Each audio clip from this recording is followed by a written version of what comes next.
So welcome back. Today we're going to talk about some things that were asked about during one of the question and answer sessions the other day. This question is from Catherine, and she asks, I had heard mention of the Merkaba, Metatron, and Enoch many years ago, and just kind of filed it all away on the back burner. It's all coming to light now, and I have begun to research and am considering in-depth studies in the near future. Can you share your insights? So thanks for your question, Catherine. First of all, this question is pointing more toward what I call the territory or the middle ground and less of your core of existence. And we can delineate between that as we go through this teaching a little more. I'm not going to pretend I'm sharp on all of the middle ground, but I will share with you what I can from things that I've found and try to convey something deeper to you for your exploration and not so much from the scholastic viewpoints. So take these clues as you can, and hopefully it will take you deeper in a way beyond what your mind can offer. I'm primarily sharing for your freedom. And so what comes through your inquiries based on knowledge and scholastic viewpoints, they're kind of secondary in this. So I'm always going to try to bridge the gap between simply learning and actually exploring on the path so that you can experience something unfolding within yourself, something evolving as yourself. Now, to be clear about your spiritual reality,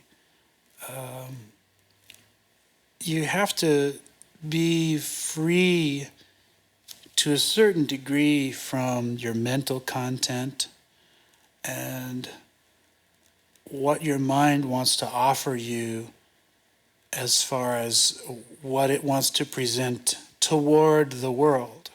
Okay, your real evolution is not worldly evolution. It's not in the world.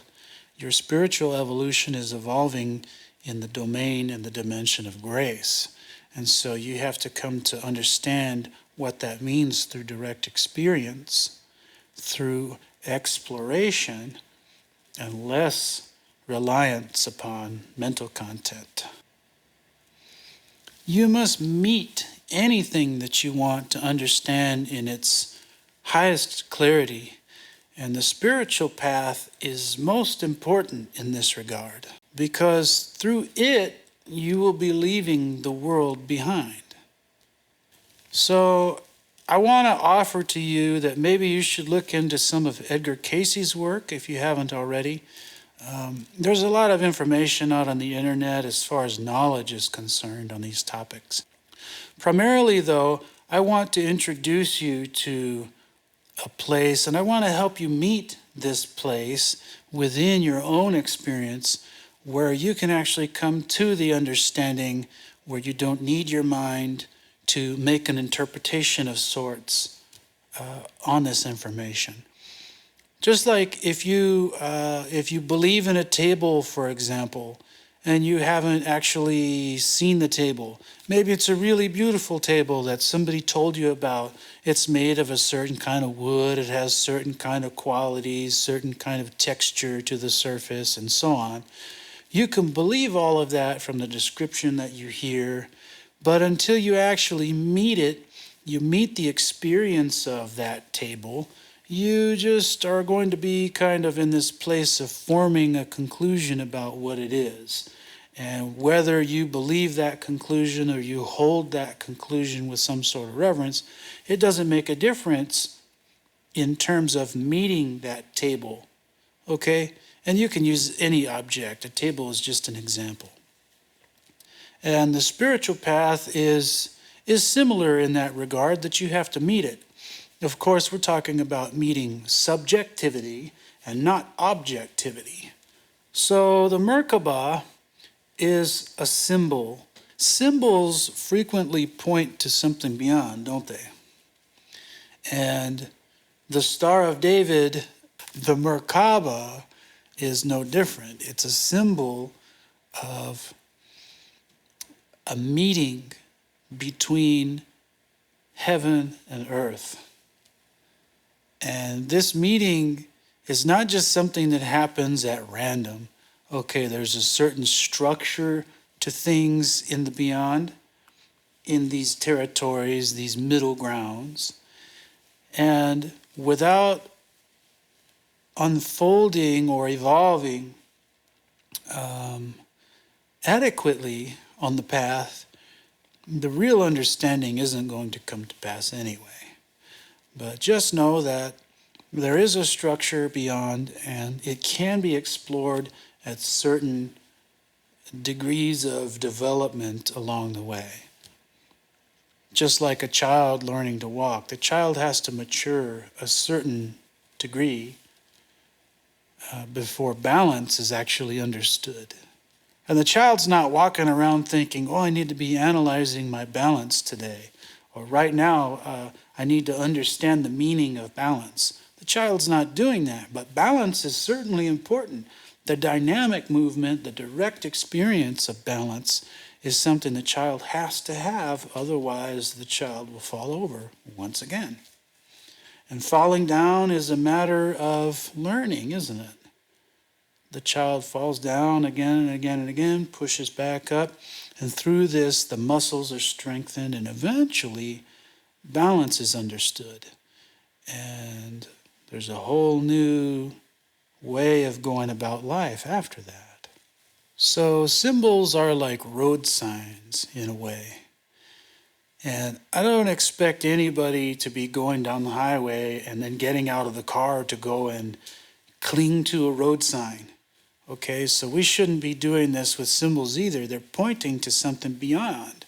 They're pointers. And the Star of David is doing the same thing.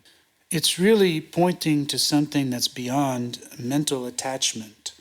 Okay, and the way that we hold knowledge is what I mean by attachment. We hold ideas. And the way that we hold ideas, we can simply undo that. If we figure out where we're holding our ideas, we can undo that by relaxing that place where we're holding.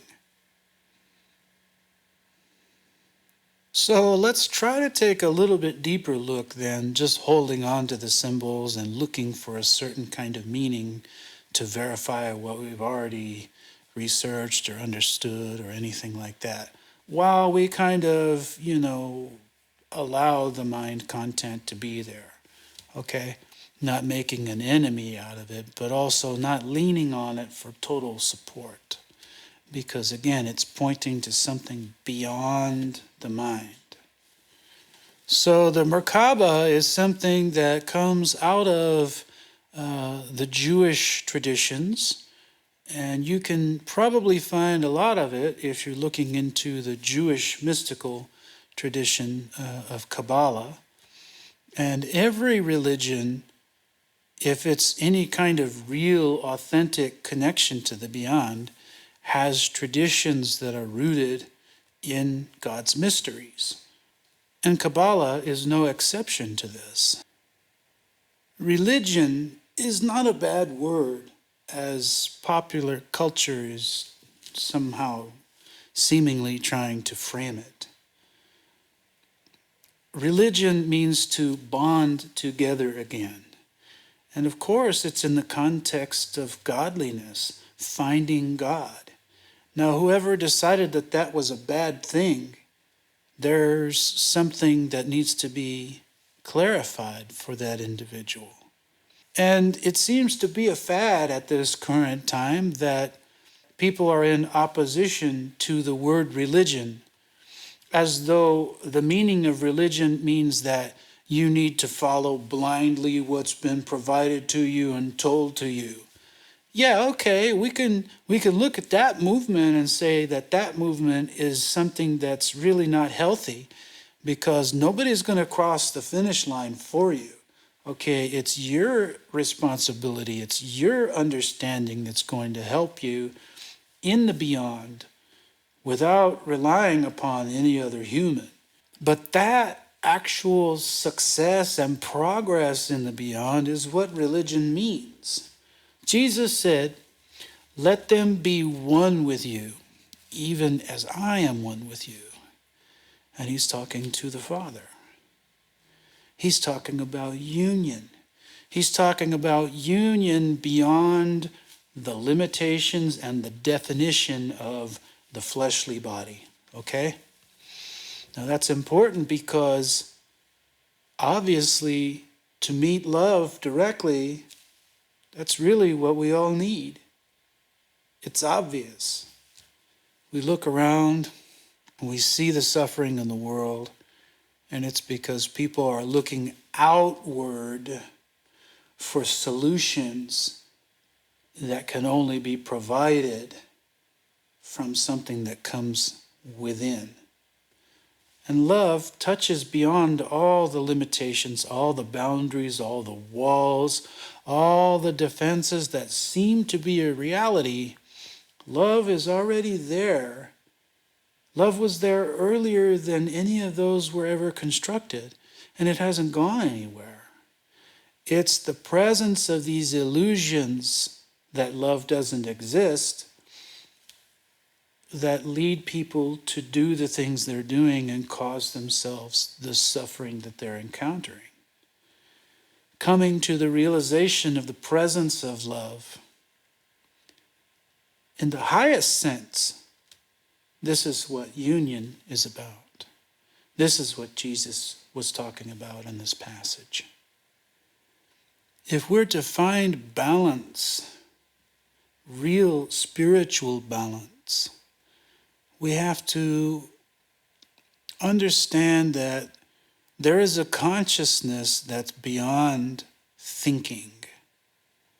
There's a consciousness that is beyond logic and analysis, and also beyond the energetic support that we provide from our heart space toward those ideas. That's what makes it feel like it's important. When we invest energy from our heart, our emotions, our desires into a thought form, it not only gives it life, but it gives it a feeling of importance.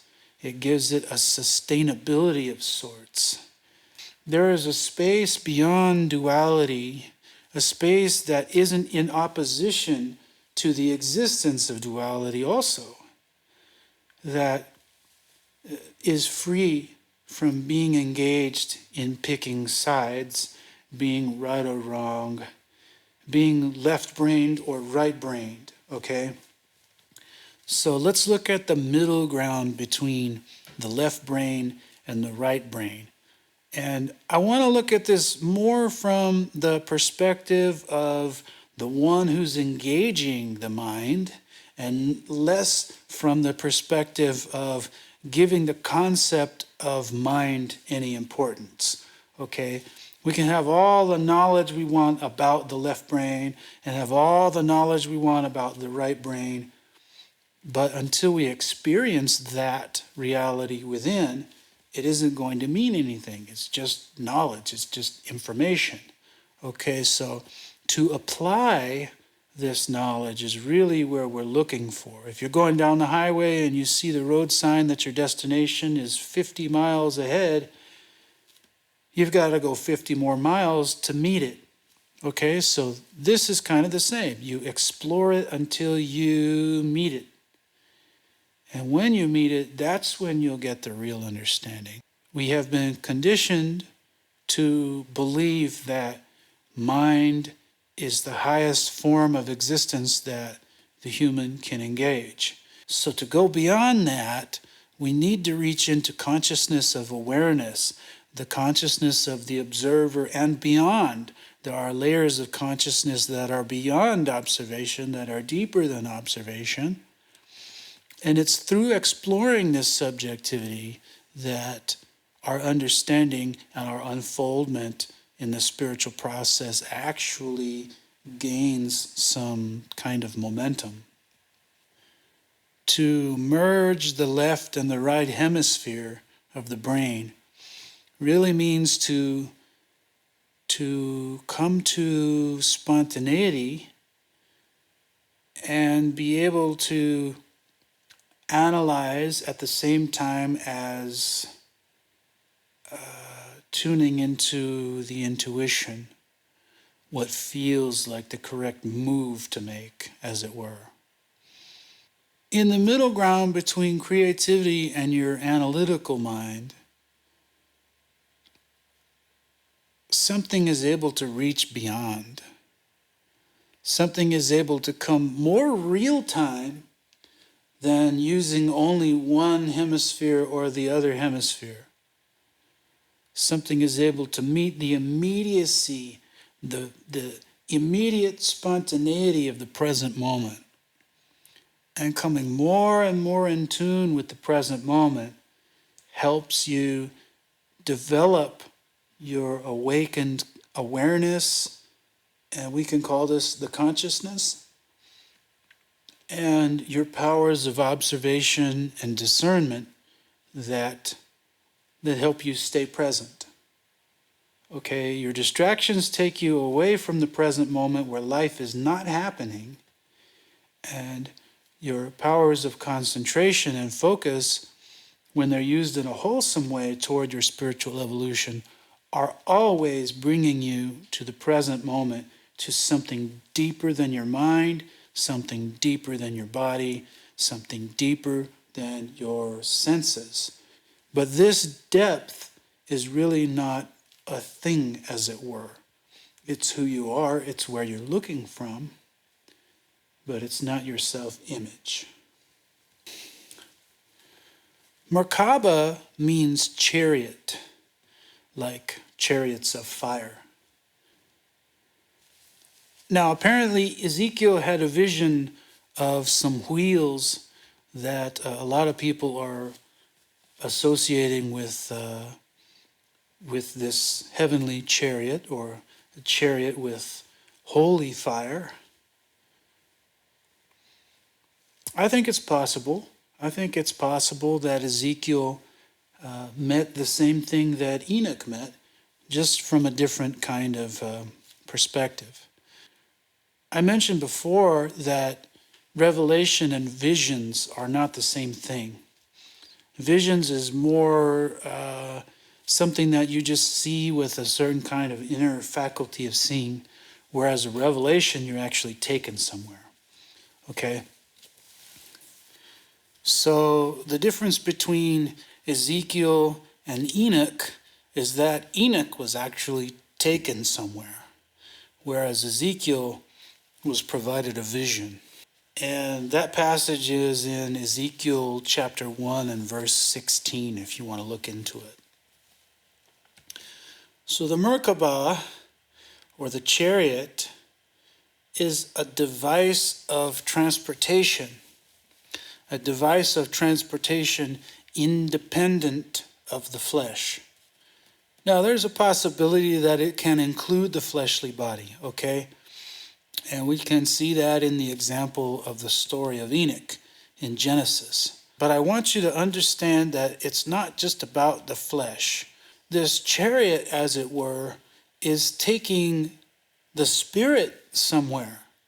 It's more about what's happening in the spiritual evolution than it is at all about what you're gaining in your knowledge and your experience in the flesh as your human character that goes around this physical world doing what it does.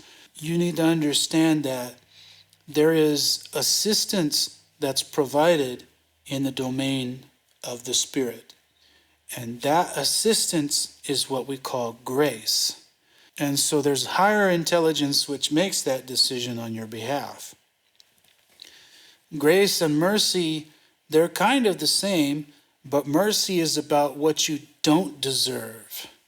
Mercy is something that's given to you when you're in error, or when your spiritual vision is clouded, or when there's too much trouble surrounding you in order for you to make your experience clear enough to navigate. Mercy is something that saves you from spiritual suffering. Grace also does that, but grace is more on the positive side of things. That's helping you as you're evolving. It's helping you with that next step because you're progressing spiritually. We're travelers beyond the flesh. It doesn't matter where our flesh is going. The flesh has an end date to it. The real sense of being a traveler is what's taking place beyond the flesh, already in the present moment. What's evolving in this experience of being a human?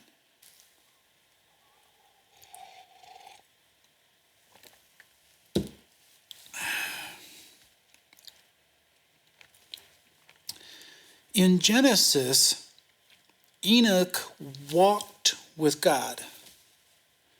He walked with God.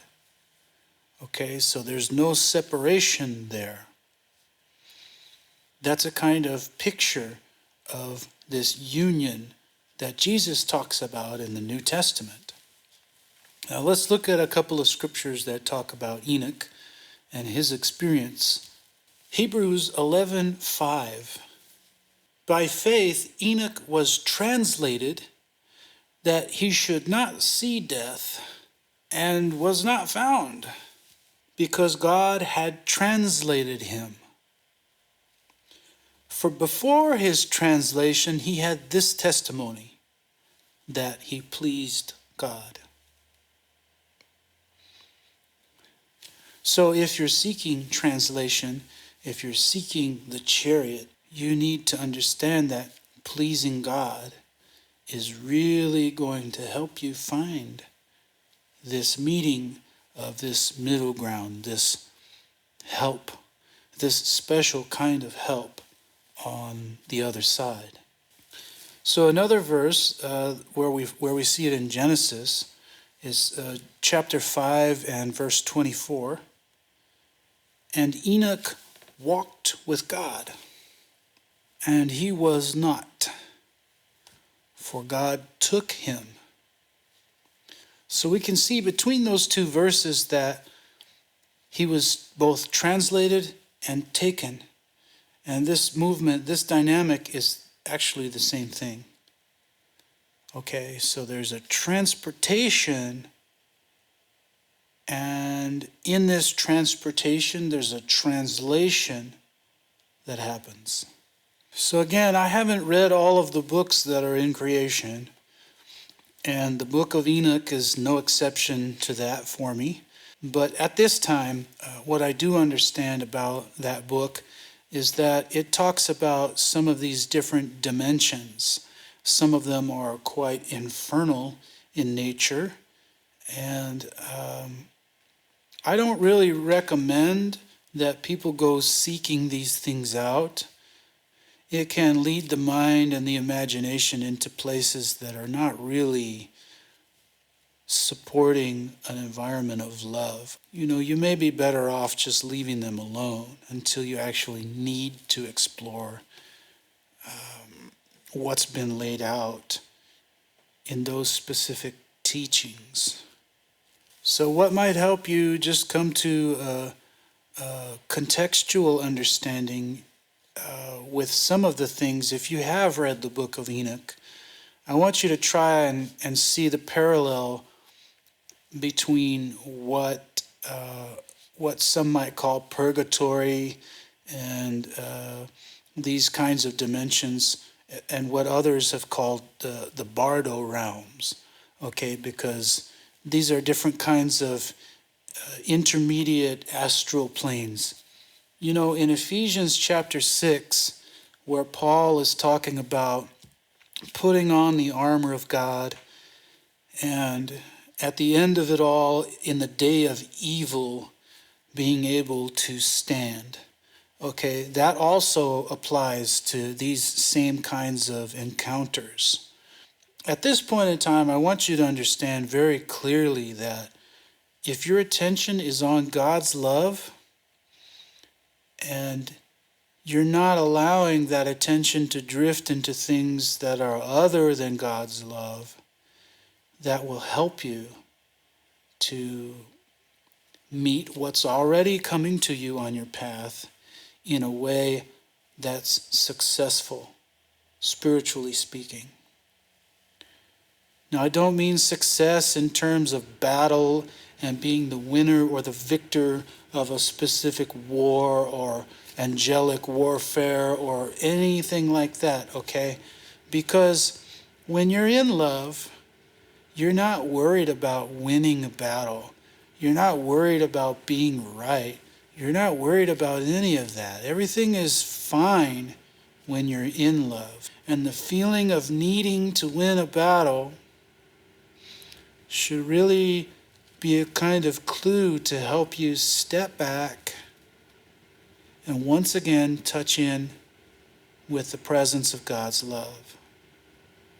You don't need to explore everything, okay? You only need to explore the things that are actually helping you to positively evolve on your path.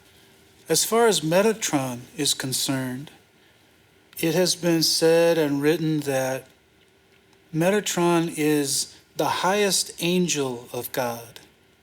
He's the form of the king of the angels. In the King James Bible, I don't remember seeing anything about Metatron or anything like that. Okay, so you're going to have to look into other types of resources if you want to look further into, the who's who there. And for that, you may want to look into the book of Heavenly Palaces. Now, from what I understand, some have made the connection between Enoch and Metatron, and somehow Enoch has gained the position of being the king of the angels. At this time, I can't verify any of that for you. But I will say that there is a possibility to evolve in the middle ground, in these territories, where you have a different type of body, okay? And that's biblical if you want to look it up. It's in the New Testament even. Paul talks about the celestial bodies and how they're different from other kinds of bodies. And he's not just talking about stars, okay? There are realms beyond the earth. There are beings beyond the human. And they're always coming up in the history in these holy texts. You see it mentioned, the deities, the angels, all these things that, we don't see with our fleshly eyeballs. But there is a reality to it. It can be explored. It can be met. And not everybody has met them. That's why you get these varying, diverse opinions about whether or not they exist. And it doesn't matter if you believe it or not. All you need to do is meet it, and then you'll understand. If you meet it, then you don't have a question about it anymore. So I encourage you to stay open for the exploring and the searching, and maybe you get to experience that part of the kingdom someday, if you haven't already. Paul, in the book of Ephesians, he talked about putting on the new man. Okay, so let's look at Ephesians 4:24.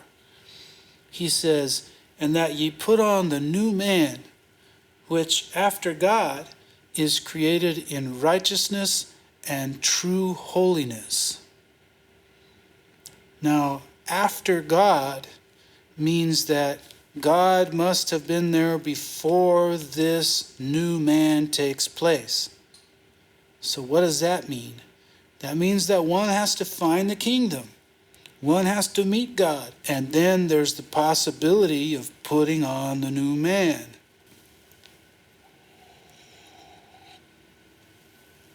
This is not talking about improved personality for the outward man.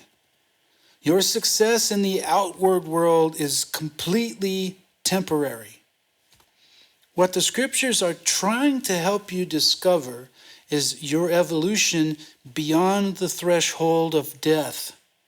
There's some part of your existence which is able to escape and go beyond the snares and the traps of the temporal world. So all of your success, all of your social status, all of the physical character is going to come to pass. We all know this. The good news, the real and true good news, is that you don't have to stay attached to the identity of those things. You can find your way into your truer sense of identity that doesn't need these kinds of elements to support a platform of feeling as though you are this self-image in your mind. And it's okay, we all have to evolve out of that. That's like the shell around the baby chick. That shell is going to crack open one day, and there's going to be a totally different experience. But until then, the experience is going to feel confined. It's going to feel a bit claustrophobic. It's going to feel very alone. And there's also going to be an element of a little bit of mystery involved. Maybe that chick inside the egg can hear things on the outside, a little bit of noise on the outside. Maybe it senses the warmth of the sunshine a little bit. Maybe it can start to see the difference between day and night from the inside of the eggshell. Okay, so these little clues are there that something is on the periphery. Some greater experience, some experience more vast is just beyond that shell. And that's how the ego is. The ego, this self-image in the mind, is really the limitations of story of past and future. Once you break beyond past and future and you go more deeply into the now, experiencing this present moment from a place of depth in awareness and consciousness, and from other centers of the soul in the present moment, then the expansion can start happening, the growth and the evolution, and this meeting of the kingdom, and this finding of righteousness, and this putting on of the new man, and this becoming a new creature. All of these realities can start to be understood from the true perspective, from the perspective that is beyond the world, beyond the limitations of the human timeline. It has nothing to do with your personality and your success in the world as a body. Remember that the path, the spiritual path, is about the inward man, not the outward man. And the inward man is deeper inward than your emotions, than your thinking, than your sensations, than your intuition even. Okay? It's deeper. Your spiritual path is an inward journey. But if your attention gets caught or stuck in your thinking about what should or shouldn't be, and it gets stuck in the way that you're feeling, how bad you feel or how elated you feel, then these kinds of attachments will still be in support of this self-image in the mind. There's a meeting place inside that's deeper than that. And you must understand that unless you're embodying your subjectivity, you're not even in the meeting place. Your attention is too far outward. Your attention goes outward toward the mind from your place of rest. And from your place of rest, it goes outward toward your emotional climate. And it goes outward in the sense of urgency about what might need to be acted upon for the sake of survival or something for the body. And these things are expressions of your dynamic nature in relation to the climate around these three portals or three centers of the soul. They are not who you are. If you can see them, there must be a distance between the seeing and these forms. You can feel your emotions. You can perceive your emotions. They are your emotions. They are not you. You have them. There is distance between your perception and your thoughts and so on. Okay, so don't be thinking that your spirit or your soul is your emotions and your thoughts and your willpower.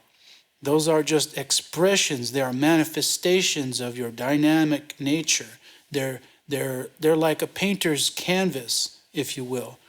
The painter goes to the canvas and paints a work of art. It's no different. The painter is not the painting, and neither is the seeing or the perceiving anything to do with the identity of these forms called thinking, emotions, and willpower. Okay? Your subjectivity is deeper than that, and who you are is that depth. You're the one that's already present to perceive these things. So try to come into the meeting place where you notice that, yes, I can see these things. I'm able to notice my thoughts. Hey, I'm able to notice my emotions.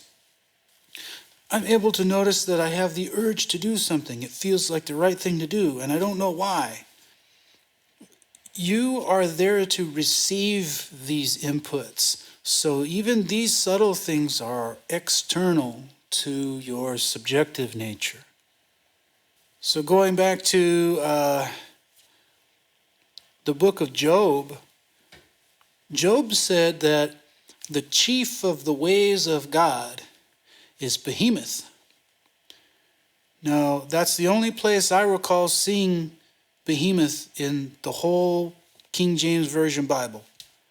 So I'm going to go with that for right now. You can look it up. Maybe there's some relationship between the king of the angels and the chief of the ways of God. Maybe they're just two different stations in God's heavenly structure of beings. You can encounter both malevolent and benevolent beings on many different planes of existence that are beyond the human. Okay, so really what I'm interested in helping you come to meet is something that's beyond this dualistic nature, something that takes you into a place beyond division, something that takes you into a deeper place where you can actually find some healing. The greatest healing, where you can find your wholeness. You can understand from a place of experiential, direct encounter what wholeness actually is. So I want to share a passage with you, and this passage is in Proverbs chapter 4.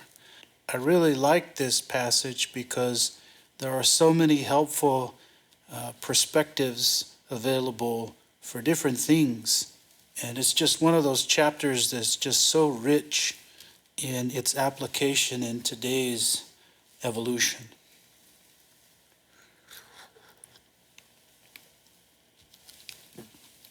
So let's look at Proverbs chapter 4, and we're looking at verses 26 and 27. Ponder the path of thy feet, and let thy ways be established. Turn not to the right hand, nor to the left. Remove thy foot from evil. So I like what that first verse here is talking about, being established. So before you go jumping into something, maybe it's a good idea to try and see if that next step that you might be taking actually is a solid step, or if it's just something you're doing on a whim. I don't have the passage for you right off the bat, but it says in the Bible that if you make haste with your feet, you're sinning, or something to that nature. So don't move too quickly. Now, Jesus said in the New Testament, he says, in your patience possess ye your souls. So that also goes in harmony with that.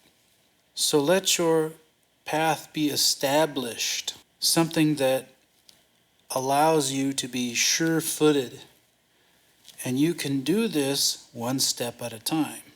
The Merkaba is something that can help you ascend out of the collective fears, the cloud of collective fear that you may not even realize is surrounding you. Be peaceful about your next step and try to have an understanding of what's relating to that step, how you're interacting from your spiritual existence in subjectivity. Is it really helping you to stay in that wholesome inner space, or is it something that's trying to disturb you? Now, choosing one over the other is not really what I'm getting at here. I just want you to bring your attention to this discernment to help you gather what these experiences are really trying to help you see. Who is it that's relating to the unfoldment of these experiences? The Merkaba can help you penetrate deeper beyond what your thinking can offer you. Until you come to inner silence, you will not understand the meaning of Merkaba. You can go on reading about it and its varied interpretations, but until you come to meet it, like anything, you will not understand it. Why you should be following in-depth studies on these subjects is if you feel compelled to do so.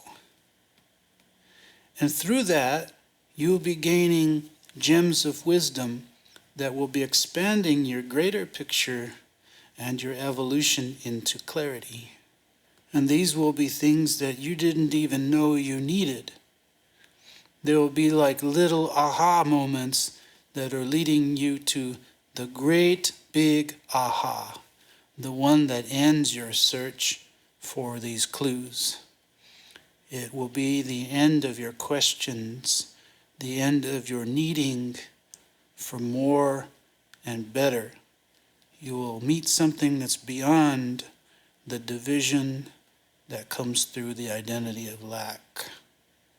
But until you come to that point, continue your exploration of both these gems of wisdom and who are they being provided for. If you get the second part of this confused or distorted, you will certainly get the gems of wisdom confused and distorted, and you will lose the gem of wisdom that's being shared. Let's look at a passage in Ecclesiastes, and we're going to look at chapter 12 and verse 12.